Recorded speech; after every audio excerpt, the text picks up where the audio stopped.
Hello అండి. జ్యూసీగా క్రీమీగా ఇలా పొంగల్ని ఎప్పుడైనా ట్రై చేశారా? ట్రై చేయకపోతే డెఫినెట్గా ట్రై చేయండి. ముందుగా అయితే బౌల్లోకి హాఫ్ కప్పు రైస్, అలాగే ఫుల్ కప్పు పెసరపప్పు తీసుకొని వీటిని శుభ్రంగా వాష్ చేసేసుకోవాలి.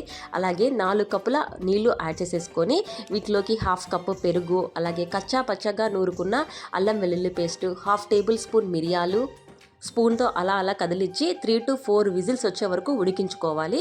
ఇప్పుడు పక్క ప్యాన్లో ఆయిల్ కానీ లేదంటే గీతో కానీ కొంచెం వేసుకొని వేసుకొని పోపులు, అలాగే జీడిపప్పు, రెడ్ మిర్చి, అలాగే కొంచెం జీలకర్ర, కొంచెం కరివేపాకు వేసి ఇలా బాగా కలుపుకొని పోపు వేసేయడమే.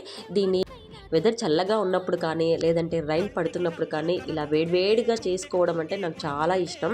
సో వెదర్ చాలా కూల్గా ఉంది కదా, అందుకే వేడివేడిగా ఇలా పొంగల్ చేసుకుంటే కూడా చాలా బాగుంటుంది, నోటికి చాలా రుచిగా ఉంటుంది. సో నాకైతే చాలా ఇష్టం. మీకు నచ్చిందా? నచ్చితే సబ్స్క్రైబ్ చేసి కామెంట్ చేయండి ఎలా ఉందో.